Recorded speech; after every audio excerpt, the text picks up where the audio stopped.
പെണ്ണെട്ടേണ്ടത് പ്രേമിച്ചിട്ടല്ല. അതിന്റെ ഇടയിൽ കൂടെ പറയാം. പെണ്ണെട്ടേണ്ടത് പ്രേമിച്ചിട്ടല്ല. പെണ്ണെട്ടേണ്ടത് എങ്ങനെ?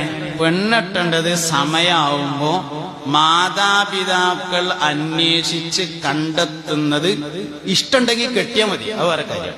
ഇഷ്ടമില്ലാത്തത് കെട്ടുമൊന്നും വേണ്ട. പക്ഷെ കണ്ടെത്തുന്നത് മാതാപിതാക്കളാണ്. എന്താ കാര്യം?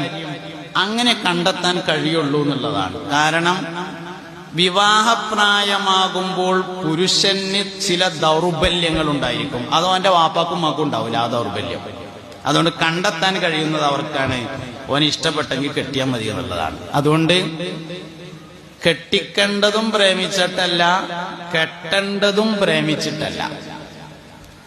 പ്രേമിച്ച് കല്യാണം കഴിച്ചാല് 5 ബുദ്ധിമുട്ടുകൾ എന്തായാലും ഉണ്ടാവും. ചുരുങ്ങിയത് 5 ബുദ്ധിമുട്ട് എന്തായാലും. ആ 5 കാരണങ്ങളെ കൊണ്ട്